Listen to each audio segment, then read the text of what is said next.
Welcome, everyone. We are so pleased to see you here this evening. And I know that probably most of you have either finished up the school year or are wrapping things up. So, congratulations either way. It's been quite an interesting year, both inside and outside the classroom, I think, for all of us. So, um, wonderful to have you here. As Rania said, I'm Caroline Nechvalidov. I head up the education work at the Council on Foreign Relations. And we're honored to host this conversation today on gender and democracy, bringing together global expertise and classroom practice to support educators like you who teach about this critical topic at this interesting, challenging moment for our country. We look forward to not just the conversation, but we've saved ample time at the end to open things up for any questions that you might have. And now it's my pleasure to introduce our esteemed speakers, CFR Senior Fellow Linda Robinson and Nevada educator Maria Zuniga. Linda and Maria, I'd love for each of you to briefly introduce yourselves, and if you wouldn't mind, to share the name of a woman leader, present or past, who has influenced you in a meaningful way. Linda?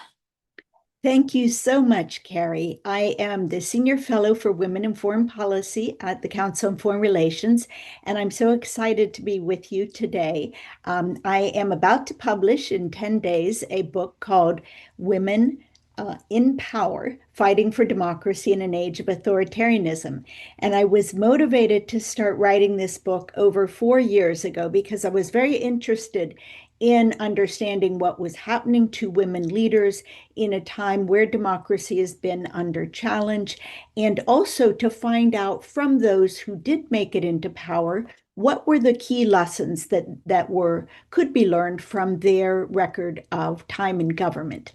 So I will pick one of the women that I wrote about, and she is Mia Mottley, the Prime Minister of Barbados. And just this year, she received her third mandate. She was elected for the third consecutive time in a landslide election as the first woman to be Prime Minister of Barbados.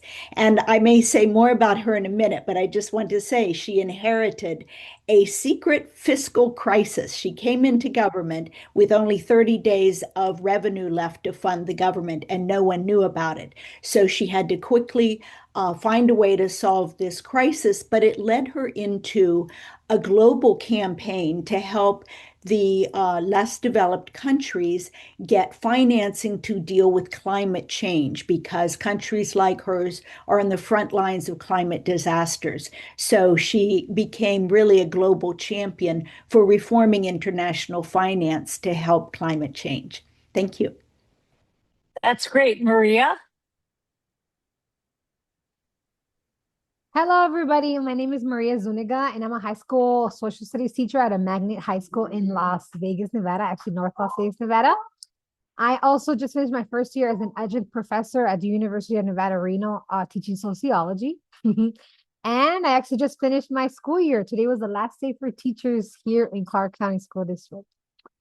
So, to answer the question about a woman leader who has influenced me, there's so many that I really, truly love. But if I have to choose one, I would choose Jacinda Ardern from New Zealand. What stands out to me about her is her leadership, that she showed students that leadership can both be strong and deeply human at the same time.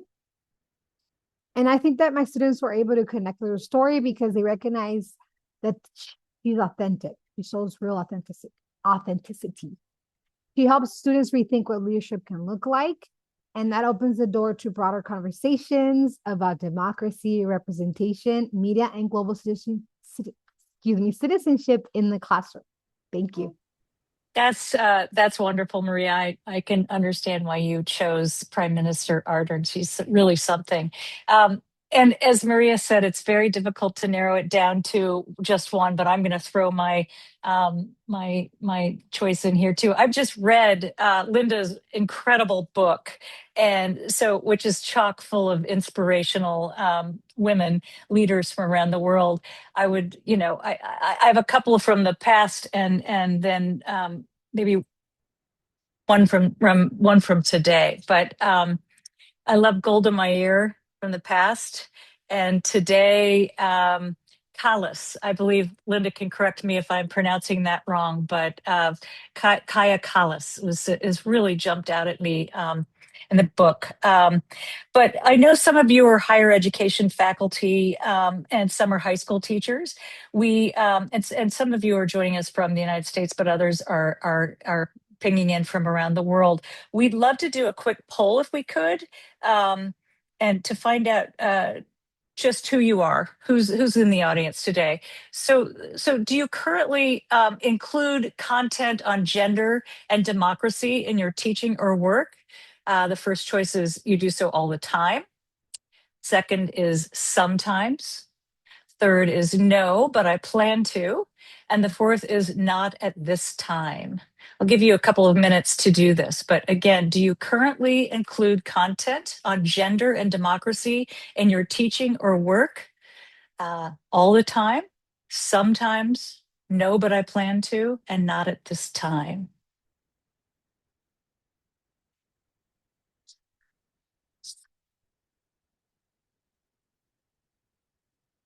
Oh boy, all the time, sometimes, no, but I plan to. Okay, so we have mega users and people who are truly interested in this topic, which is really, really wonderful. It's always helpful to understand the point of view from which participants are entering the conversation. So let's just dive in, and please remember that we will have a Q&A at the end of the webinar. Maria and Linda, why is it important to teach about gender and democracy in the world right now? I'll throw it to Linda first.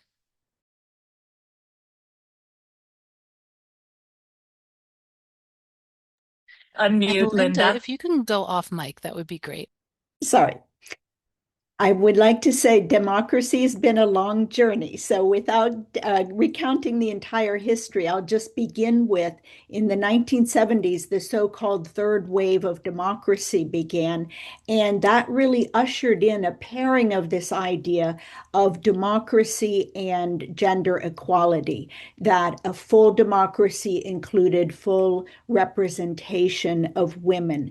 And in general, attention being paid to the status of women in society. So that led to things like international conventions against violence on violence against women to address that. Special measures like gender quotas to increase representation, and other kinds of standard raising to enable women to participate. So that was really, I think, the beginning of a long trajectory where women's representation doubled over the course of 20 years. And that progress, unfortunately, has now stalled in both democracy and women's representation. I'll just cite one of the annual democracy trackers, Freedom House, is one of the best known.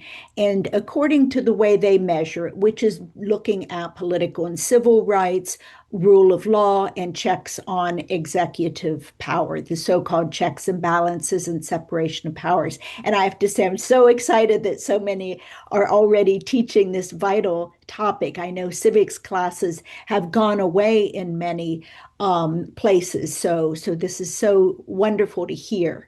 But often there's less attention paid to this element of women's representation. So I just want to throw out a few quick statistics.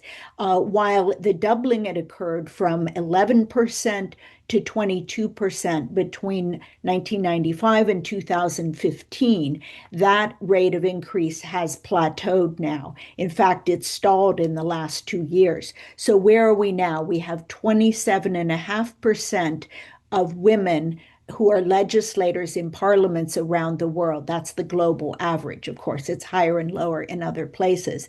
But when you think about women forming half or a little bit more than half of the global population, that's really a far from full representation.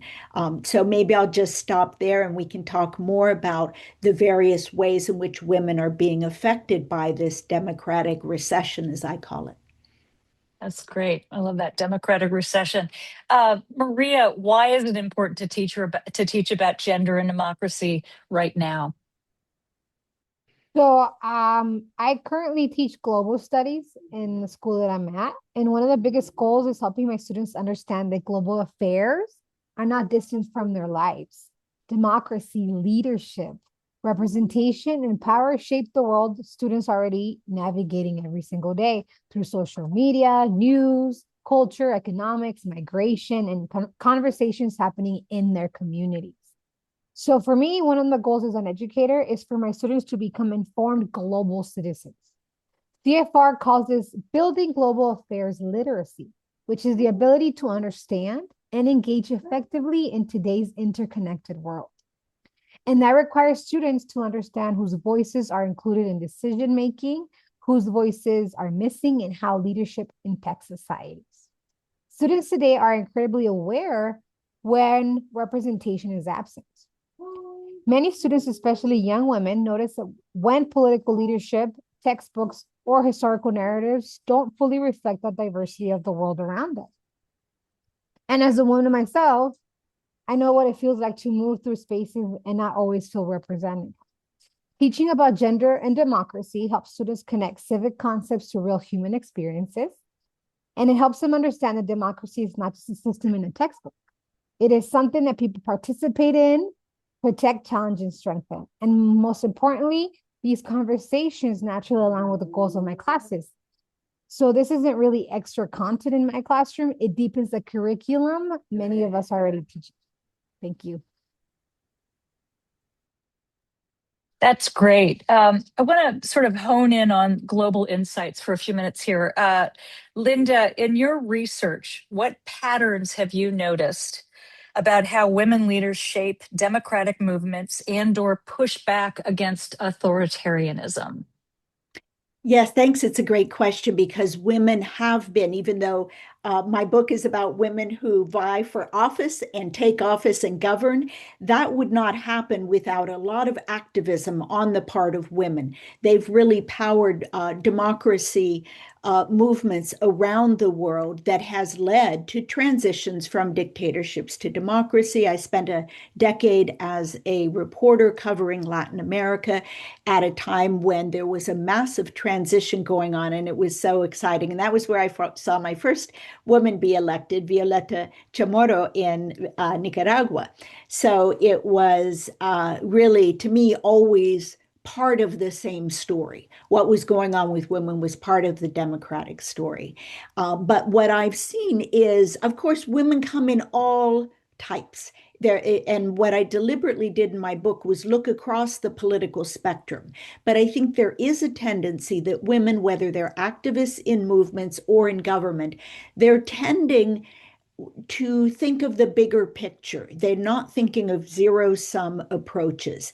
And it's partly being an out-group, you want to really think about those who are excluded and bring them in. But it is not to replace others. It's really this kind of big tent approach, and that I saw again and again in different countries that I studied during this book. So I think that's one big takeaway about how they operate, both as activists and then once in power, if they do win election. That's great. And you touched on this just a little bit, but what are some examples or stories that you think illustrate this and that would particularly resonate with young people or students today? Well, you mentioned Kaya Kallas, so I might just pick right up on that. Kaya Kallas was the first woman to become Prime Minister of Estonia, one of the three Baltic countries in Europe. And she actually did have a political pedigree, and traditionally there have been women come to power being part of a political family. A number of the women in my book aren't, but she was a case where her father and grandfather had been prominent politicians. But that didn't stop her from getting a lot of sort of gendered critiques and even what I would say is abuse from people who weren't really thrilled about her. But she won election. She made it a condition of her coalition. So as in many parliamentary systems of government. Parties have to form coalitions in order to govern. But she went to her coalition partners and said, if you don't agree on a gender parity cabinet, I'm not going to ask you to join my coalition. So right away, she was really laying down a marker that while she wanted to bring people together, she wanted women to be fully represented. And that was really the first time that had happened in Estonia. She also, though, was very strong and continues to be very strong on foreign policy. Her grandmother and mother were deported to Siberia as part of the Soviet occupation of Estonia. So she has been a lifelong champion of freedom, and particularly now in the wake of the Ukraine invasion, she's been very much in the front lines. Now she has become the chief of foreign policy for the European Union. So she's really kind of the foreign minister for all 27 EU countries with a big platform for this. That's great. And I promise all of those who are participating that the purpose of this call is not to promote Linda's book as the primary thing. It's to help you teach about this. But I have to say, having just read it over a rainy Memorial Day weekend, the stories are incredible. And some are stories that you might know about, but there are many that I didn't know about. And so I highly recommend it. It's really chock full of stories that I think will very much resonate with students, both your female and your male students. And it's, of course, important for both to understand this issue. So one thing we hear often from educators is, this is such an important topic, or this sounds like an important topic, but how do I realistically fit it into an already packed curriculum or syllabi in the case of higher ed faculty? So I'd love to turn to the classroom side of this as conversation for a moment, and just ask Maria, when you're introducing topics like gender, democracy, and global power to students for the first time, how do you try to make them accessible and relevant? What are your tricks? Thank you for the question. So I'm going to answer this from a perspective of a teacher who is very busy, has a pacing requirements, and has a lot of standards that I need to meet, and a really packed schedule. There's so much pressure to just get through the day, the month, the year. But what's best worked for me is not treating gender and democracy as a separate unit, but integrating it into the themes that we already teach. So I use a lot of CFR resources, especially in my Intro to Global Studies class, because they naturally align with our standards for the class. And one of my students' favorite activities centers around gender and power. While you could do this at any point during the year, if educators are looking for a natural place to integrate it, Women's History Month in March works really well, actually. I usually begin with a clip from the Netflix documentary called Leading to Lead, featuring Jacinda Ardern. I don't know if anybody's seen that one. Great documentary. Then the students read the CFR education resource that is called What is Gender Inequality, where they examine how gender-based discrimination affects countries around the world and how governments and international organizations are working to address it. Then students gain that background knowledge, that then they explore CFR's Women Power Index assignment, which ranks 193 UN member states on their progress towards gender parity in political participation. The map in that resource is an incredible map, and it's an incredible tool for helping students build analytical and critical thinking skills. And then from there, students work on connecting the case study of Jacinda Ardern from the documentary and her leadership in New Zealand with the real world data from the Women's Power Index. And that's usually when the classroom really comes to life with the discussions about representation, leadership, democracy, and global stability. What I've noticed is that with these type of resources, the students become much more engaged when they can connect abstract political concepts to real people and real world examples. Many times I'll hear students say, we usually don't talk about women when we study politics. And honestly, you can see the shift in the classroom when students begin recognizing themselves and their experiences and what they're learning. And I think sometimes educators hear the topic like gender and democracy, and they immediately think, that sounds great, but I don't have time to add another thing. But this is really not an addition. What I appreciate is that these conversations And CFR resources naturally support the broader skills that many social studies standards emphasize across the United States. Asking students to, for example, analyze systems of power and leadership, or evaluate multiple perspectives, think critically about sources and media, engage with civic issues, understand global interconnectedness, and connect historical and contemporary events to their own lives. So instead of feeling like extra content, it can actually deepen the curriculum you're already teaching while helping students build the civic awareness, their critical thinking skills, and global affairs literacy they need far beyond the classroom. So thank you. Oh, that's great, Maria. And I do think that really it's so important to connect these, what may seem like abstract concepts to students' actual daily lives. It helps across all of the content that we create at CFR Education, and certainly for this topic, it does so. So as we wrap up, before we open this up to audience questions, I'd love to ask both of you, what gives you hope about the next generation engaging with issues of gender and democracy?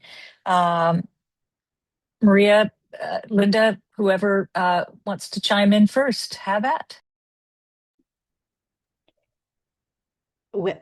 Well, I can go first, and I Okay. would just say I think there's a huge appetite for activism now around the topic of anti-corruption. And many of these women leaders I write about were involved in or formed parties around that topic.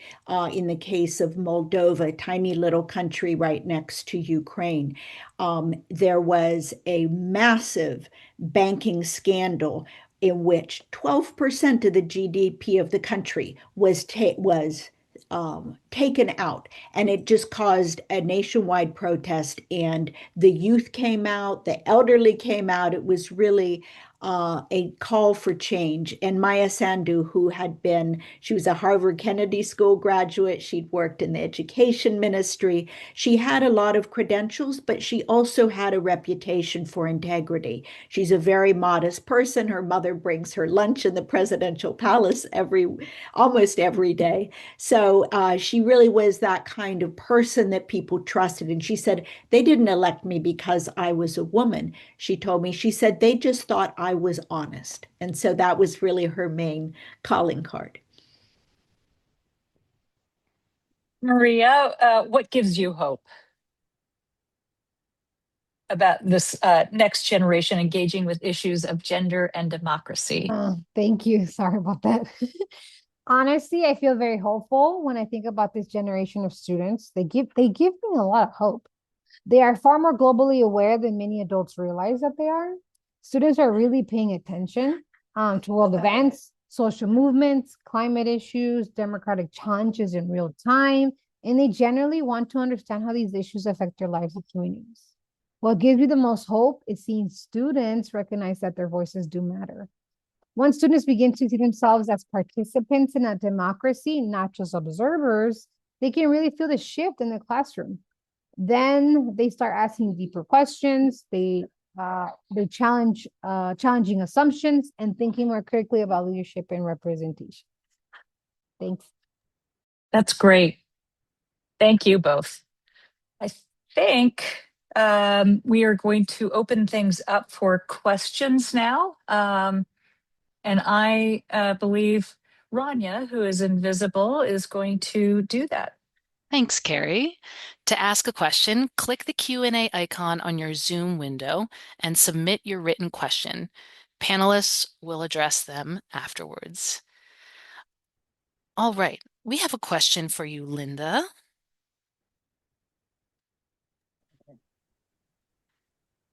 What was the most surprising thing you learned while writing your book? Wow.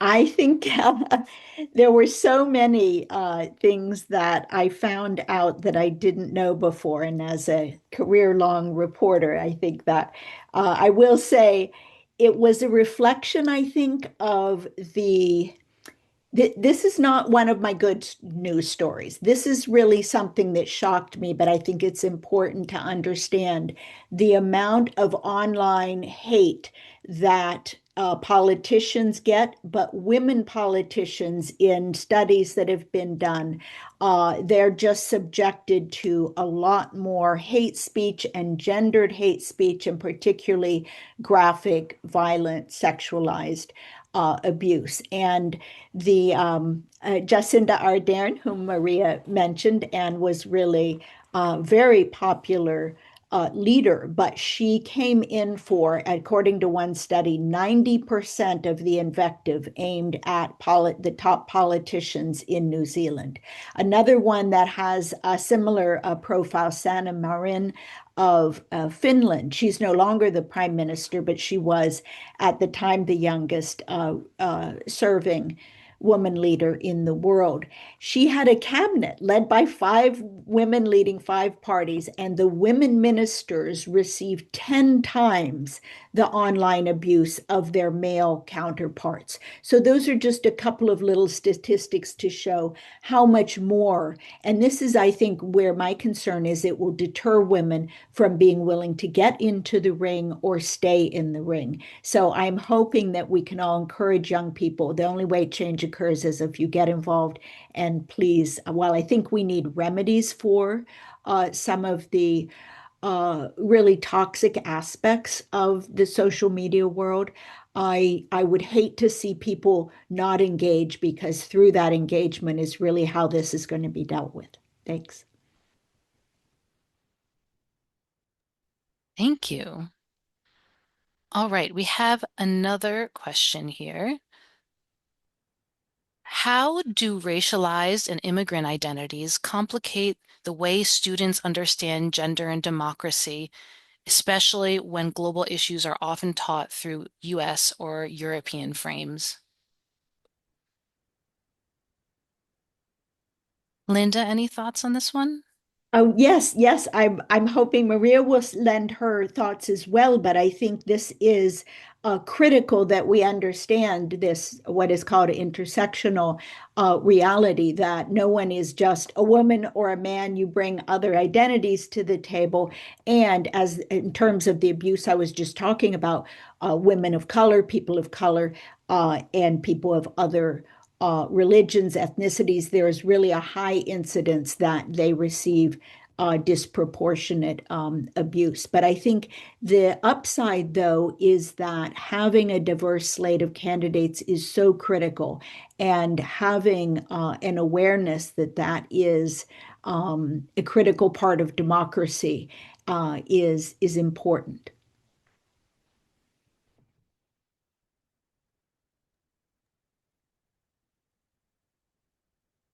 Um, for me, I think maybe one way in the classroom that we could do this is analyzing, like especially with a woman, the gender inequality CFR education resources, maybe integrating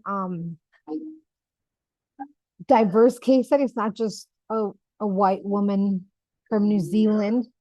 Um, maybe we can start shifting and analyzing systems that of power that operate globally instead, not just specific countries. Maybe look at it as a whole.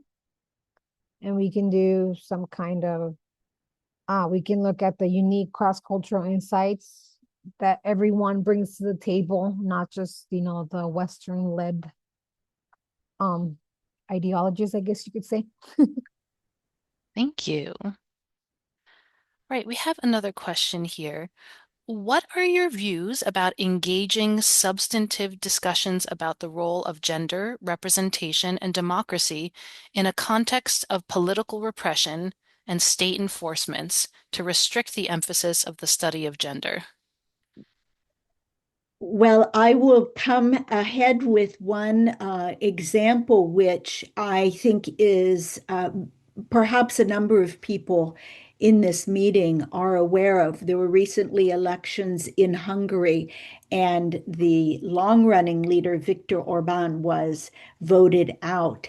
And one thing that was so notable about his time in government, which was 2010 until this year was not just a persistent degradation of the various democratic guardrails, everything from freedom of the press to packing courts with judges, all kinds of undermining of democracy. But he literally shut down gender studies out of the universities.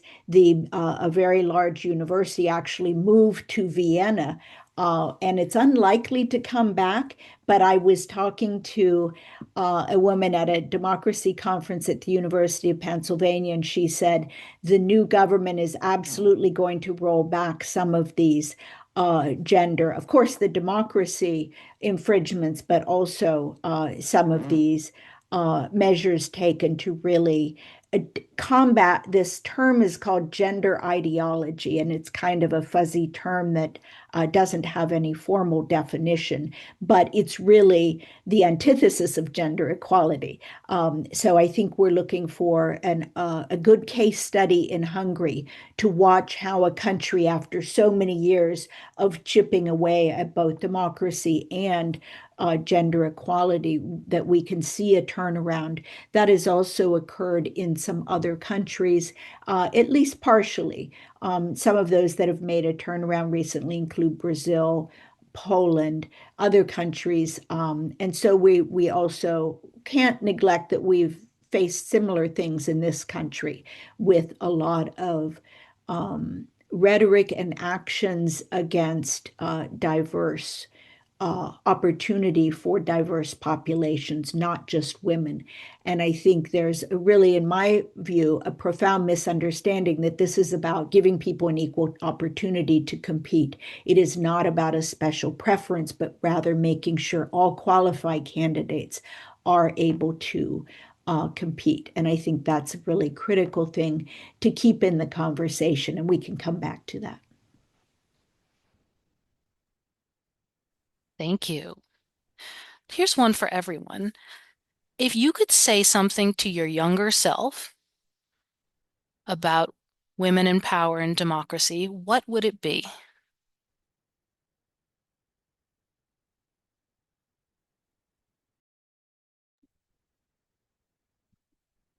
I want to let someone else do more of the talking, but I'll just say my younger self took this for granted. I have to say, it's been, I grew up with the civics class, and I grew up wanting to be a writer and a journalist. And I thought all of these issues were in some other countries, not my own. So I think it's kind of a humbling experience to see how much this matters, and that we have to fight for our democracy, non-violently, of course, but we need to also encourage the young people, which is why this, I think, is such an important forum to find ways for people to be meaningfully engaged and feel welcomed in. And I'll just take a little minute to say here, there are so many organizations that help people interested in getting into politics, called Emerge, Run for Something. There's a women's group, She Should Lead, and they provide a lot of support and training, how to be a candidate, how to go about a campaign, and support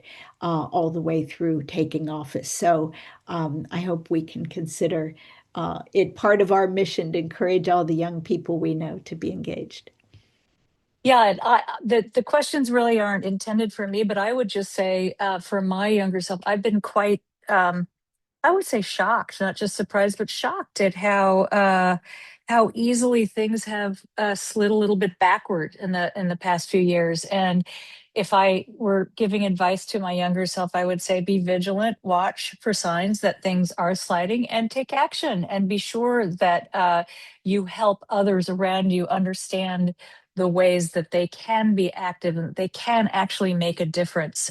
Each person matters. And again, just I think that lesson is so important for today for young people. So I've been very surprised. Maria, maybe you have something to add here. Sorry, my brain is a little mush after the school year just ended. Can we repeat the question? I'm so sorry, everybody. Yeah, if you could say something to your younger self about women and democracy, what would you say? It almost makes me want to cry a little bit. Sorry. Not in a bad way, okay? Um, I would say that keep going, keep fighting for women and democracy, and hopefully we will see a woman president before I die in the United States. Um, I'm just I never thought I would be a teacher. Honestly, 10 years ago, not in a million years that I think I would be a social studies, global affairs teacher. So I would say to myself, keep an open mind because you never know what life's going to bring you, and keep fighting the fight and keep um, believing in yourself and doing what you need to do to support other women. And hopefully one of my students will become president one day.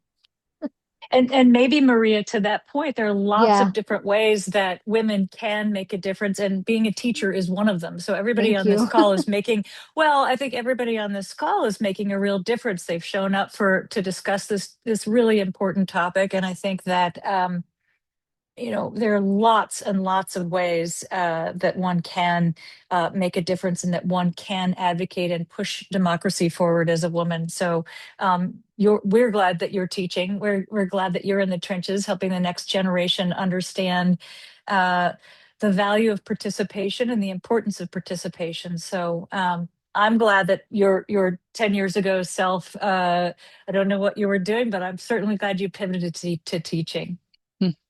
Police And officer.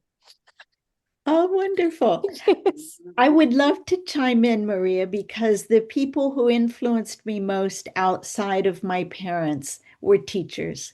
And I had teachers who would bring me articles of something they knew I was interested, or something that they thought I would be interested in, try to encourage me to take on a new project. I founded a little paper in my in junior high school. And so it was that encouragement, and really substantive, not just here, do your homework. It was trying to feed that formation of confidence, and that you could take your wish and passion and then really make it something. So I really salute you and all the people who've joined here.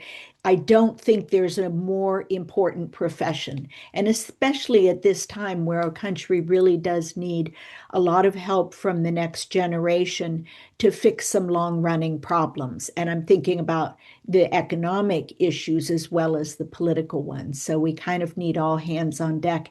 And if we don't get the inspiration from the teachers, I'm afraid we won't get there. Thank you, I everyone.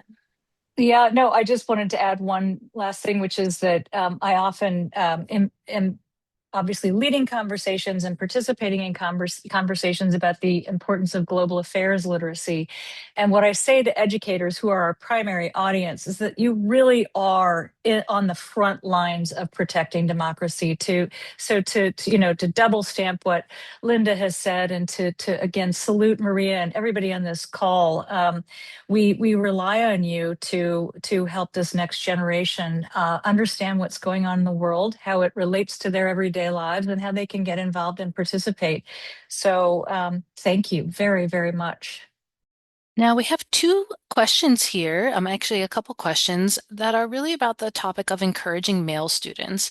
What are strategies or advice to encourage male students who are reluctant to engage meaningfully in this topic, especially with more contemporary issues versus historical? I can chime in because I've already had to encounter some issues with my male students. The way I like to word it, I guess, in a way, is like, think about your mom, think about your sister if you have sisters, think about your girlfriends if you have girlfriends, or your significant other. How would they feel if they saw you questioning gender equality? So that's just the way I try to frame it for my students, being so young, and hopefully getting through them to understand that it's not just about gender, it's about equality for all. We want everyone to have a seat at the table and being able to, have their concerns heard, and, if they ever have daughters, how would you feel if your daughter wouldn't be able to do this or that and not this and that, for example? So I really try to frame it in that sense, you know, family ties, in my opinion. I feel that that's a big one. Friends, you know, how would you feel if they don't have a seat on the table and they have issues and they cannot, tackle those issues because they can't say anything because they're not being treated equally as everybody else? Mm. I I hope would, I hope that helps. yes, I'd just like to endorse that and say I think that personalizing of it is critical because a lot of what's happening online is really dehumanizing and it's objectifying other people in a way that makes it much easier to mistreat them, frankly. And I think the so-called manosphere, where a lot of young people are engaging in these communities that are dehumanizing others. And I think it's really essential to try to bring that into the education process. I hope it is actually happening now. I'm not an educator myself, but I think it's very important to also go at it from a community-based level, a neighborhood-based level. If you start with relationships you have and know and extrapolate that out, I think that's so important. I also think there's a good welcome attention on reasons why boys and young men might be falling down in their achievement, education, or motivations. And I think we need, again, it's not a zero-sum game. We need to make sure we're understanding what's going on with our young people. And I frankly, being not a digital native, I think less time online in general could be a healthy prescription. Thank you. Maria, this one's for you. Can you talk about how the demographics of Canyon Springs, where you teach, informs how we talk about gender, especially with our female students? I know who sent that question. um Honestly, the school that I work at is a Title I school, low income, but it is a magnet school, so they do have to apply to become members of the school. Not all the school, just the magnet portion. Most of the very diverse campus at 90% Black, Latino, um, Asian, very diverse. So honestly, the way that I try to talk about gender, I feel like I want to empower my students to not think that this is, how do I explain it? Excuse me. It's not like an elite thing to talk about. It's, everybody should have a seat in the table and everybody will have a voice in my classroom. And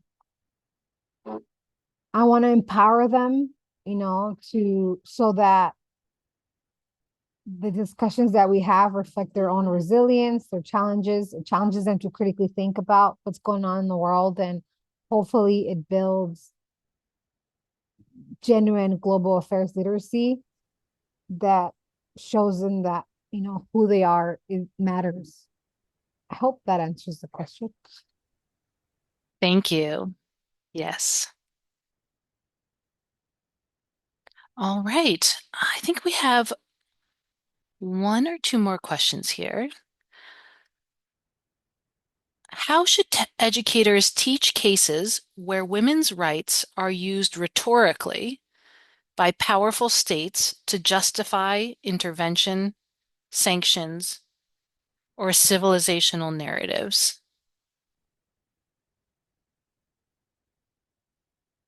Linda, is that something you can address?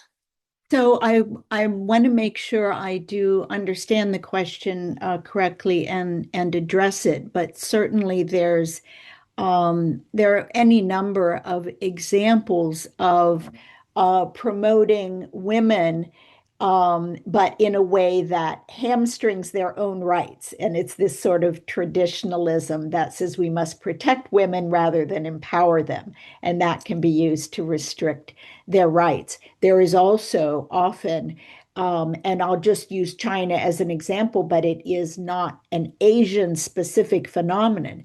There is a deliberate campaign to limit procreation through a campaign of forced sterilization of Uyghur women, while there's the exact opposite of trying to force Han Chinese women to have children even when they don't want to. So this is the kind of thing I could say is weaponizing gender equality so that you're getting outcomes that serve a different mission. And we frankly, more widely in Europe, I think, have a real problem with a xenophobic approach to